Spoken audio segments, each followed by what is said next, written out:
Jeff.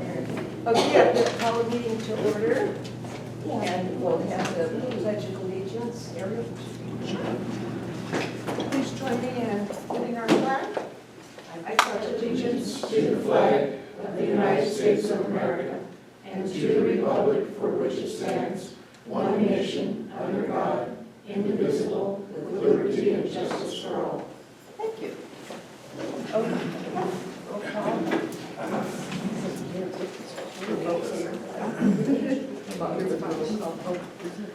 Introductions, why don't we start with you, Earl, and then just work our way. Earl Quinata, Canyon Lake Police Department Lieutenant. Donna Kupke, reporter for the Friday Fire. Ivan Henry, Special Enforcement. Jean Bochelle, Code Enforcement. Mike Feeney, Special Enforcement. Nancy Carroll, CLAPC. Sheila Reisinger, Animal Friends of the Valley. Okay. And what, you're Donna Cupkey, did you say? Okay, thank you all for coming. I move that we accept the minutes from our last meeting. Yes, move to approve the minutes. Okay, minutes are approved. First report is animal control. And I'm sorry, I didn't get your name written down. I'm Sheila Reisinger. Sheila? Yes. Reisinger, thank you.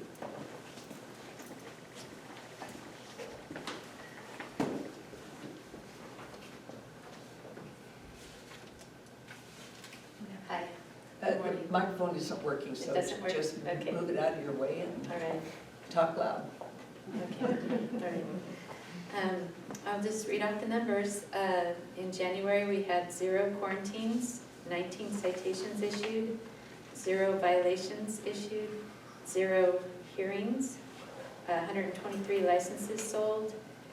Owner turn-in dogs was 6, stray dogs impounded 14, owner turn-in cats was 39, stray cats was 8, owner turn-in others is 2, wildlife impounded was 5, and abandoned at the shelter dogs was 1.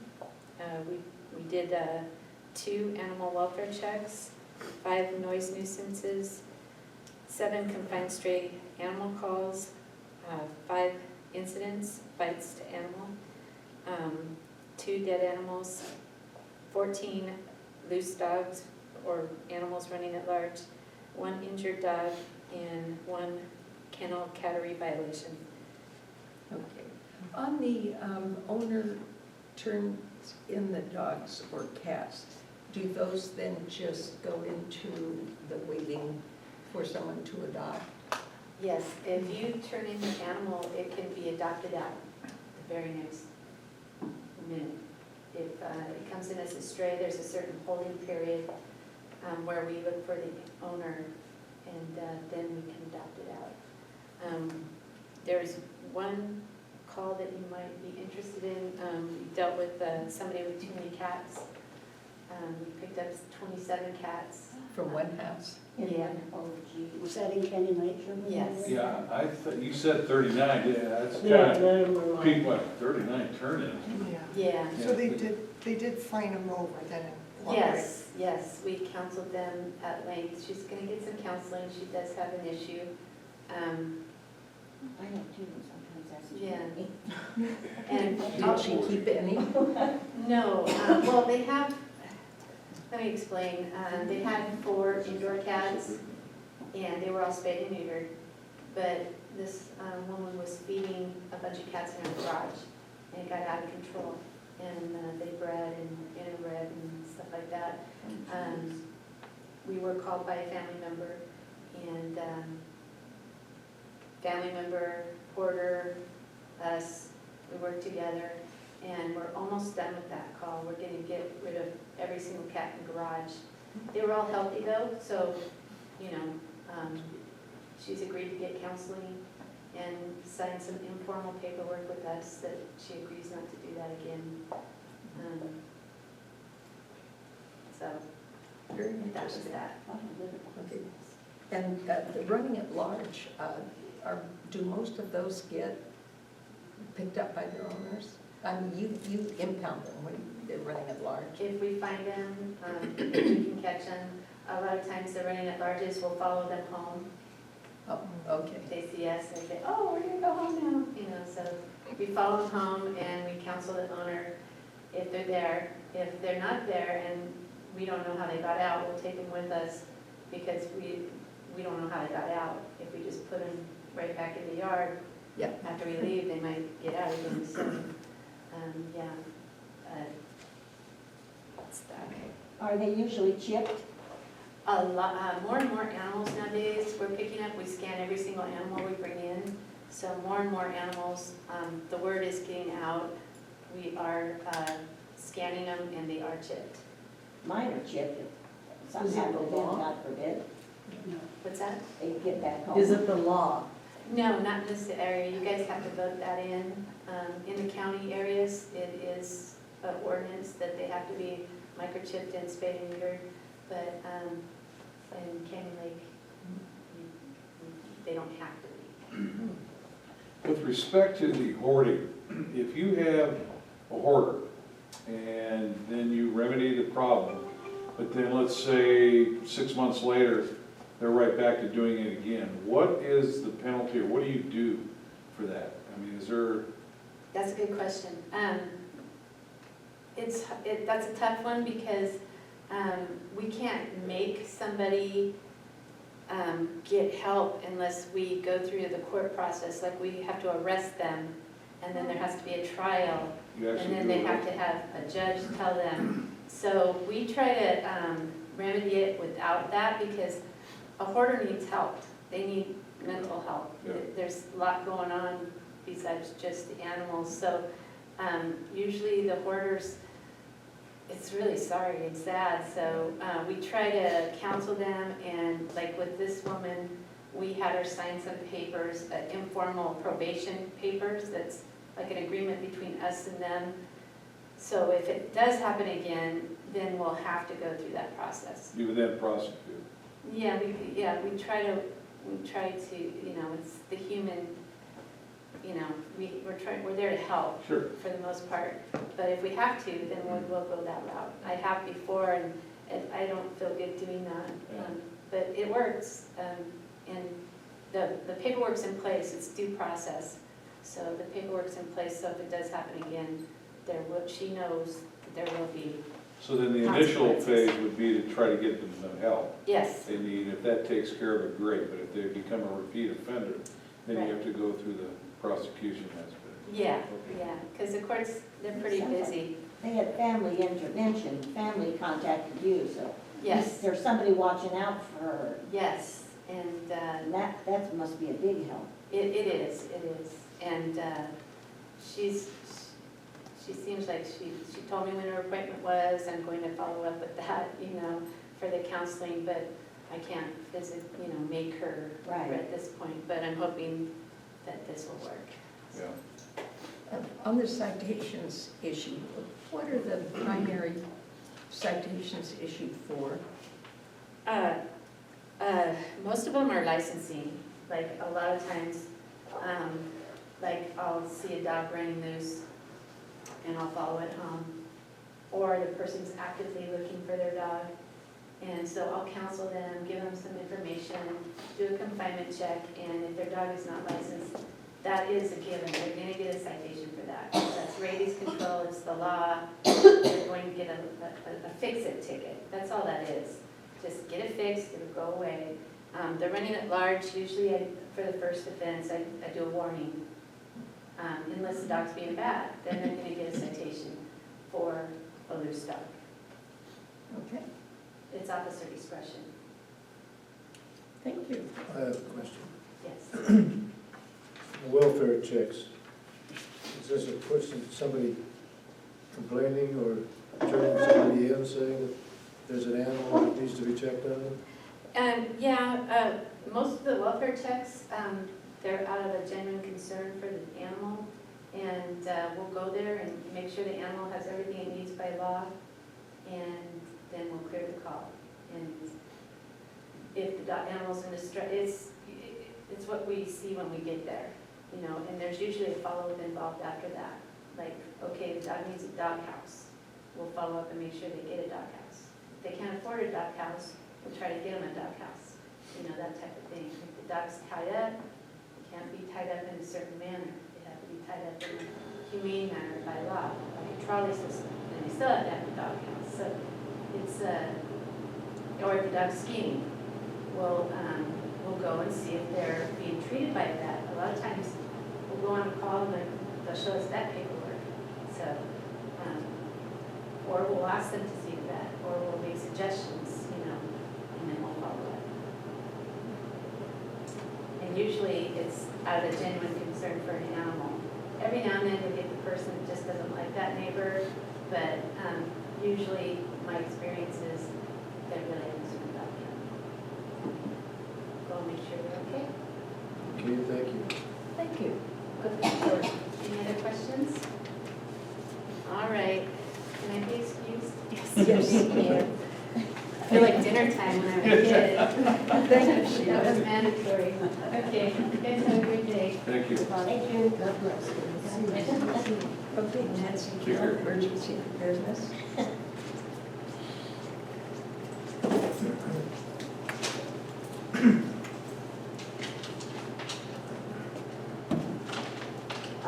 Well, we're hoping to have a drill in the spring, and all over everybody play drill.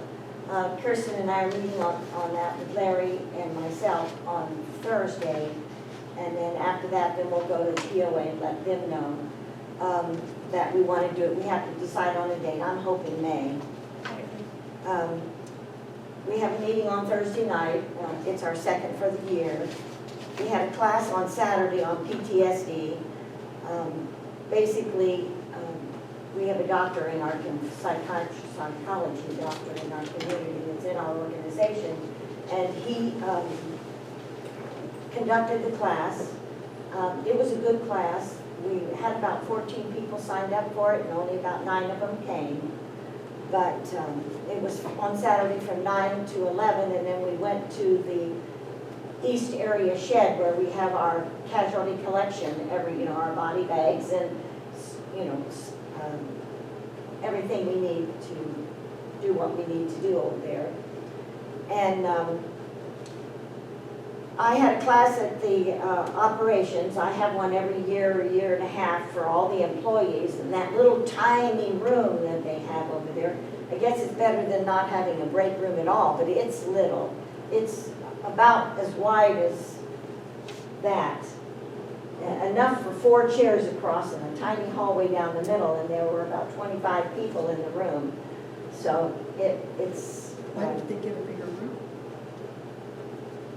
I don't know, it's very tiny, and I think ordinarily, they don't all go in at one time. They either go in and on a break, watch a little TV, get a cup of coffee or something like that. So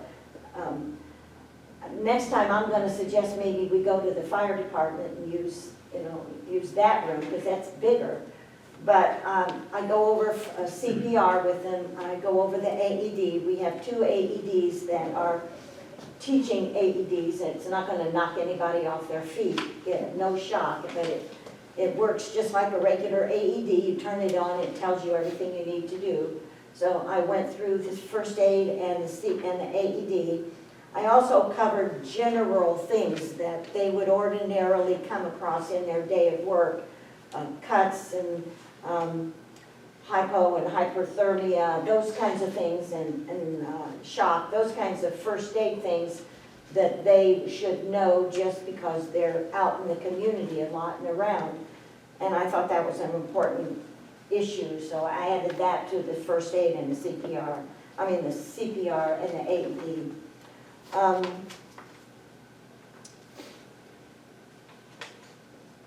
That's about it. We're just moving along. We had our radio check on Monday night, as usual.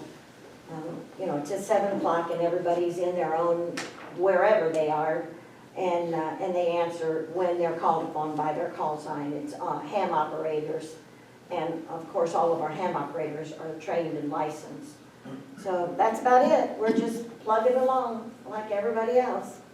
I would like to suggest, I don't remember the name of the new man that was hired as head of operations. Like, Okay, I would suggest that you talk to him about finding a room? I mean, the lodge has lots of rooms downstairs. Well, I think the reason why they do it there, I'm guessing, I didn't ask that question. This is the second year I taught it in that tiny little room. I think they do it there because everybody comes there to maybe check in, sign their time card or whatever like that, and it's early in the morning.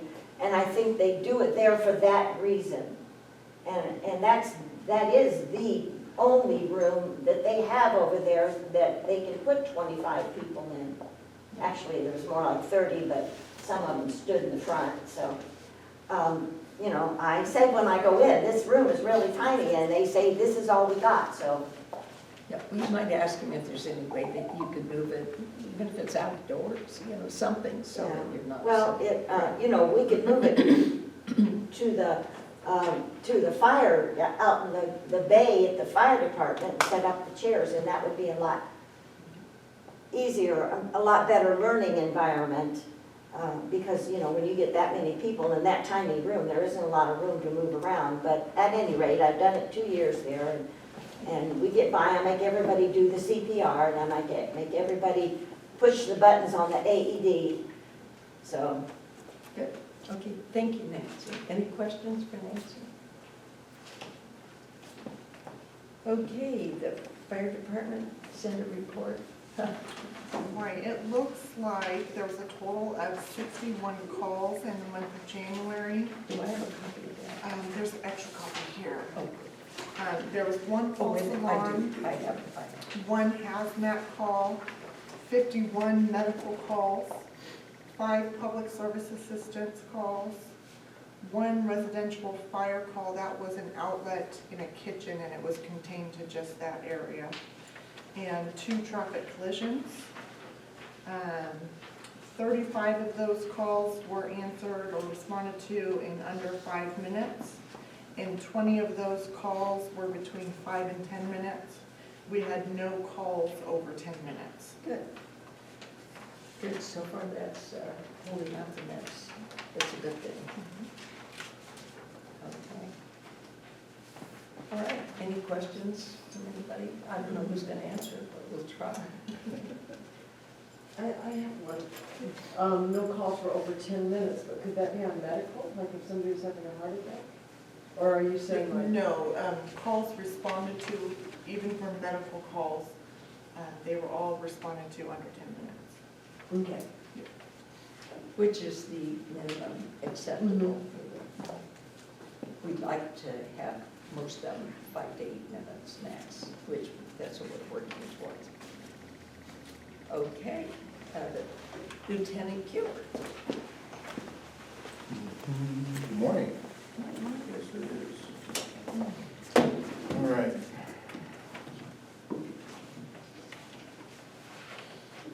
Stats for the month of January. We had 261 calls. Of those, 11 were Part 1 crimes. We had 1 rape, 3 assaults, domestic violence, 2, and child abuse, 1 burglary. That one we're following up. We have leads on that. 3 grand thefts. 1 vehicle theft came out of the lake. The Ford Ranger was taken. Some theft from vehicles. 1 had stereo equipment taken. 1 vandalism. 1 public intoxication. 7 traffic citations. Probably a nice little note for me. I appreciate it. No DUI arrest. 4 traffic collisions. Not saying they're not out there, it just didn't happen. So public intoxication is just, they're not in the car. Yes, they're walking the street, or they're maybe at a bar out in the bar, and they're just too inebriated to take care of themselves. Now, do you give them a citation? I mean, you arrest them, or do you Right. just? The process is, there's 2 ways to handle it. Obviously, we make an arrest, but we don't file charges on them, but they do get booked in the jail, and they go to a sobering for 4 hours. So when they're done, depending on the deputy's discretion, whether we're gonna file charges with the district attorney's office, or just let them go on what we call a 849B, where, no prosecution is desired. The main intent is, arresting him or her for not being able to take care of themselves. And sometimes in the interest of justice, we just say, okay, we'll put you in jail, you spend 4 hours there, that's somebody can pick you up and make prosecution. Because if that's the case, the DA would be inundated with a lot of public prosecution. So they have to be pretty drunk for you. Yeah, pretty drunk, and just really so beyond belligerent to where, we're struggling with the deputy or officer, or, causing an overt amount of action. They're not just saying, okay, I'm so good. Where are they detained? Throughout, Harris? no, throughout Canyon Lake. Oh, no, they are taken to Southwest, we take Canyon Lake, go to Southwest Jail, Oh, okay. Which is in French Valley. French Valley. So then there is a level of inconvenience, because we're like, hey, you gotta get a person who's a licensed driver, they're gonna take you up that trail. So that's our closest, unless we have someone already going to Riverside, we take them to Riverside. And that's a good lesson. Yeah, it's a hard lesson. I would think being booked and going through all that would be. Yes. That's a, thank you, lightning's a great word. Anything else? Sorry. I have a question. What about this rape? Well, the only thing I can tell you, because I knew that was gonna come up, so as you saw it, I saw it on your face. Obviously, one, I can't talk about the case. Right. What I can tell you, though, there is no concern to the public regarding the safety of this suspect that we have identified in our investigations bureau is still working on. Okay, and I noticed based on the location, it actually wasn't behind the gates, Yeah, it's so. outside the gate. Okay. Oh, okay. There's, 31, 32,000 blocks, those are outside, on the homes and the apartment, Was it the condos. well, you probably can't talk about it. I was gonna ask, was there break-in rape? Can't talk about it. Pardon me? Can't talk. Yeah, that- okay. But thank you for asking. But no danger to the public. There's no danger to the public, I have to make sure of that. Okay. Any other questions? I'd just like to give Deputy Robles props Oh, for okay. helping us out on that inspiration Okay. location. He went above and beyond there for us. I will He take that, deserves a little pat on the back. I'll take that back and talk to Robus, I appreciate the comment. Tell him thank you very much. I will, thank you. On the child abuse, can you talk about that? Okay. Most, just so, for future, anytime you have a rape or domestic violence or child abuse, those are really confidential, because, obviously child abuse, the age of the child, in the case of the rape, you have a victim, every deputy has to put on a cover sheet to the report that is mandated by state law to say, based on these specific charges that we're gonna be arresting someone on, or you being a victim of these certain charges, child molest, child abuse, sexual assault, based on that, they will sign off and say, please, I don't want my information to be released. Because, you don't want to perpetrate a second victimization of that victim. Yeah. So, Dawn, the address again is outside the gates. it's 32,000. Oh, I didn't even notice, I just saw child abuse. That's why I thought I would, Good, I feel a little better about that. All right, yeah, well, I shouldn't feel better about that. Any other questions? Okay, thanks, you. girl, appreciate it. I'll stay, I won't be excused. I'll stick You around. won't ask to. I forgot to mention that we're starting the live scan. We started the live scan this week. Oh, whereabouts? For all the members of my organization. We're starting at the top, the people that are the busiest, and it started this week. It's something that we need to do for the city. Right, it's a background check, so because the volunteers get a special ID that allows them during a disaster to do disaster assessments or to help in the shelter, it does a basic background check to make sure it's not somebody that's going to be harmful to the public for them to be exposed to. And we opened up an account, just like city employees get live scanned. Now, the volunteers who have the special disaster IDs will be getting live scanned as well. Okay. All right, special code enforcement. Well, I'm gonna start out by asking for your forgiveness, I do not have my stats. Today snuck up on me so fast, I didn't even realize that this was the beginning of the month, the first Tuesday. I will put them together this afternoon and turn them into the city so that they're there for review. But I can tell you off the top of my head, we had 4 bank-owned foreclosed properties that sold. They're no longer under my care as far as them being registered and us doing inspections. We did go to city council and have Inspiration Point declared a public nuisance where we can have it boarded up and the pool drained. We are still trying to locate a company that will come and board up. We had people questioning it because it's not too often that we hire anybody to board up somebody else's property when we're not the owner. But Mike is working on that, taking the lead on locating a company that's licensed, and then he will accompany them to the property because it's not secured, and while they secure it so that we can walk away confident that nothing was removed. And then the pool will be drained. We still have vector treating it, and mosquitoes only live in 70 degrees or warmer. So I'm not real worried about mosquito larvae right now, but we still have vector treating it just in case. We've been really, really busy watching all of our job sites in town where they disturb earth or grade, because with the rains, we worry about it washing into our streets and into our storm drains, other people's properties, property damage. So that would explain why we've been so busy lately. We even met with the Regional Water Board last week over some of our grading issues. So, any questions? Yeah, I noticed on vacation, there was some construction going on, and there were sandbags in appropriate places. And Yes. another, I forget where the other place I saw it, that had construction, there were a lot of sandbags, and I thought, that's, Those are huge fines. If they disturb the earth, it runs into the street, makes it to our storm drains, it starts at $500. The reason we issue the written warnings or the fines is that if the state comes in and questions that job site and asks, what are we doing to protect our storm drains in our lake? We had better have documentation that we've made contact.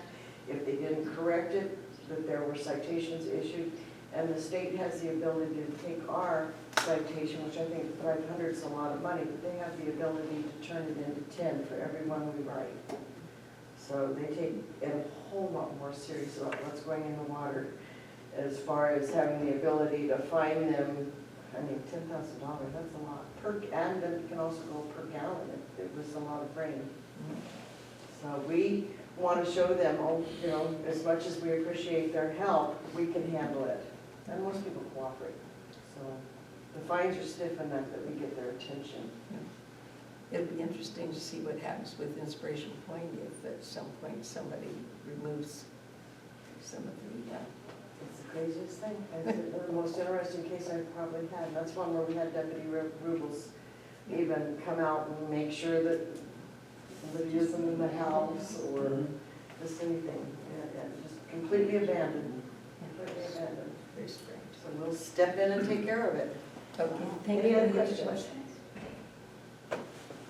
Okay.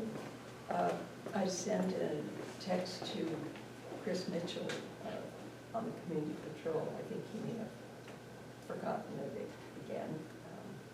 We'll have to see if we can't get something for next month. I'll start earlier. I think we also have a report from Special Enforcement. Ivan, did you have something? Yeah. Oh, I'm sorry. I took it. I'm just easily forgotten.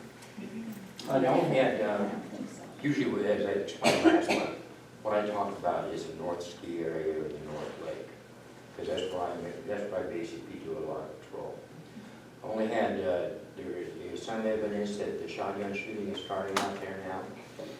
I found a group of campers, these were young Marines from Camp Pendleton, had pushing their vehicle down there. Everything's not supposed to be. They were basically out of bigger city and realized.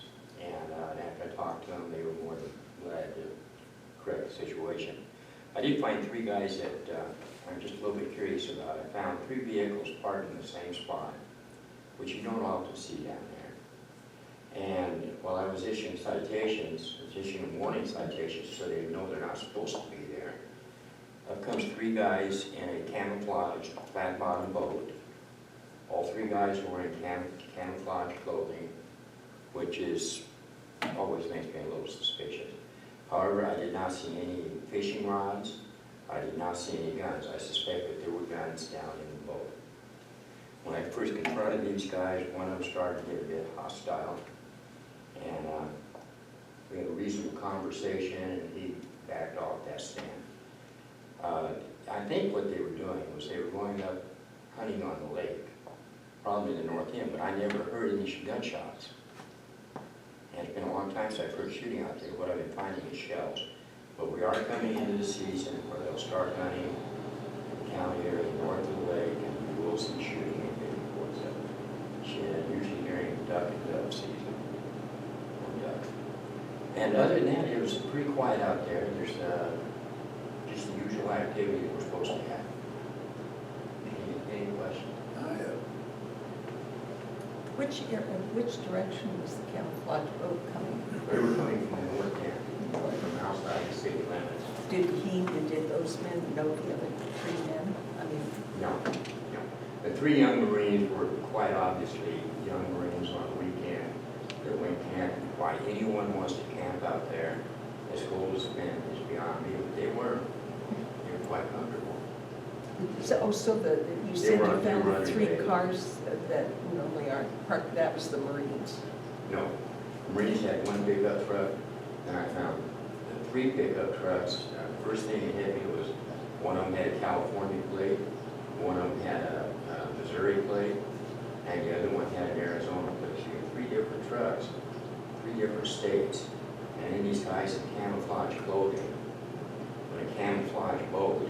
There were 3 of them. Yeah, 3 of them, and they were young. One of them was a bit hostile. Did you get the license plate numbers? Yeah, I got pictures of the vehicles, license plate numbers. And I told them to get the vehicles out of there, and they couldn't be down there. And I didn't tell them they could go out in the town area, there's nothing I could do with that. But I just said, if they're shooting, I definitely don't go down there. Oh, very interesting. I would do patrols on the weekends out there. I'm, right now, I go out on Sundays, Mike will go out on Saturdays. It's not too much of an issue during the winter, but during the summer, I wanted to see if I could get a couple of guys just working boats. Cruise up and down that Bushy or Chesapeake or something. It seemed to me in the past, weekend activity was a lot more prevalent than during the week. Maybe not at this time of the year. So you work on Saturdays and he works on Sundays, Yes. so we're covered all the time. Well, not 24/7, that's for sure. Well, during the day. Yeah. And if something were to occur, I mean, obviously, it's a phone call, we're there. We usually have something. Okay. Any other questions? Thank you. Did you have anything, Mike? No. Thanks, Audrey.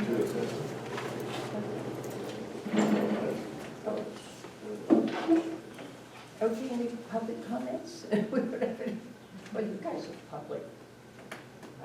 Committee member comments, do you have anything you'd like to comment on?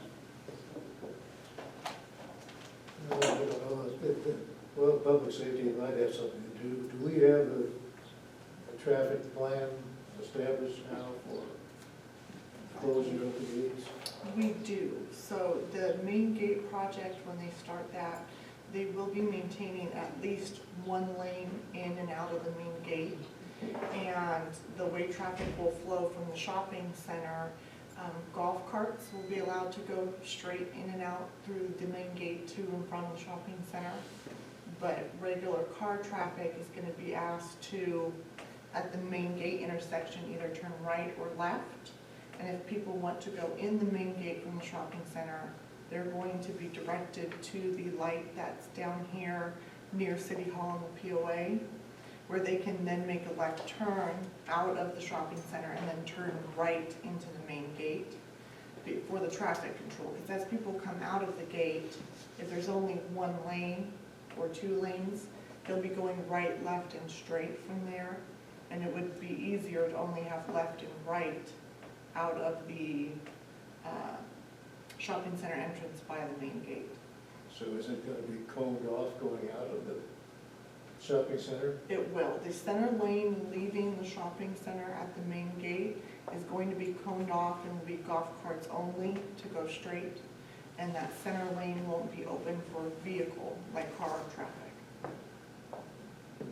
So there'll be no left turn Did a traffic, out of the traffic, out of the shopping center?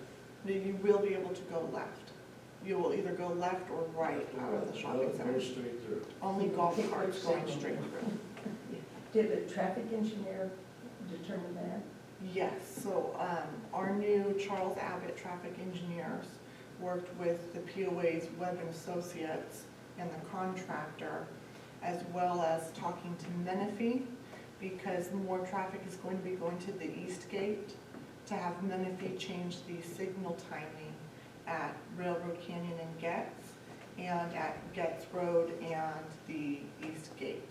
So that more left turn traffic can go through and easy access to the east gate. But the east gate handles all commercial vehicles as well, so Correct. there's gonna be a traffic jam out there as Right. well. From my understanding, the POA is going to have additional guards at the east gate to try to move traffic through easier. And then they're going to have a guard at the main gate doing handwritten guest passes so that they can process people faster. There's also a fairly decent stacking area at East Gate, so that if people are waiting to come in, there's, they've got a distance to the street, and then they've got the street area, so hopefully it won't back up to Railroad Canyon Road. And at the main gate, there's only a couple of phases where it's actually down to one lane only. During a lot of the construction, there will still be 2 lanes of traffic going into the main gate. So there's going to be traffic, it's kind of inevitable, but we're going to make the best of it that we can.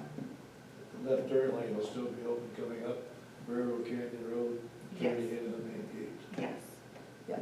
And I hope the Friday Flagger is going to print an article. So many people have said to me, oh, they're closing the main gate. No, there's going to be one lane each way, but that sign doesn't say that they No, it have doesn't. posted. And so people are thinking that it's Yeah, closed. make sure there's so something in there, Great. let people know that, it will be accessible, what just the- preferably go. Yeah, well, the reasoning for it, and be sure and mention a traffic engineer. I signed it because Got it. I want to make sure that they don't think the nutcases on the board or the city council decided to do this. A lot of people like to have somebody to blame, so let them blame the traffic engineer. And there were several traffic engineers. I think there was like 5 traffic engineers that looked at the plans, went back and forth, and came up with what they thought would be the smoothest. And it still allows access for golf carts across to the shopping center. Okay. Yeah, Got it all. be sure and get all that in the front of the flyer. I'll box it so people can see Yeah. it. Yeah, All right. it's pertinent, and if people don't read the whole Friday flyer, at least, if it's Yeah, noticeable. something that'll call their attention to it. I got it. Okay. Any other comments? I don't have it, thank you. Okay, I'll just give you a brief update on the fire consultant situation. We did hire a fire consultant. He did agree to our time frame, which is a very tight time frame. Amazingly, he agreed, and he's been working diligently to be able to tell us by our March meeting if it's a go, no-go. He's reviewing all of our you know, we created a staffing model, we created the list of the equipment, we created a scenario for the medical response, everything we could think of that, you know, to build a fire department so that we could determine if we could afford it or not before we even bothered to bring it forward. And it looked like we could afford it, that we would save anywhere from $300,000 to $500,000.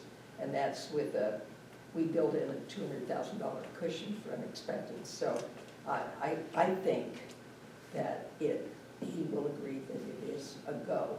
And as soon as that happens, we will be sending out requests for resumes to hire a fire chief or shortly thereafter. He will continue to move forward then on the goals that we have set for him to get as much done as possible while we're hiring the fire chief. He has very good experience, and he'll be looking at our dispatch contract and the EMR contract, which are fixed issues. We would be contracting those out, and then getting into the negotiations for the, what do you call it, the mutual aid, and any other issues. There's other issues he knows about that I don't. That's why we here to consult. And I think the plan that he has is a very good one, and I'm hoping that it's going to be a go. We'll be moving into having our own fire department very shortly. So by October, when the contract is up, that's our goal. What's the name of the consultant? His name is Cameron. His name is Cameron Phillips. He Phillips. works with ESCI, Emergency Services Consulting International. It's ranked as probably one of the top 3 in the country. They have offices all over the country. And I spoke with a man he was in, where was he? Well, one time he was in New Mexico, another time he was back east, Washington, I think, D.C., or somewhere in that area. They designated this Cameron Phillips that we have, that he's a local person, and they reviewed who they had and suggested him, and we interviewed him, and they said their bid for him. So, and the cost is, I feel, very reasonable. So hopefully we'll just keep reporting positive things. Any questions? Any questions? Okay, well, I think that we can adjourn.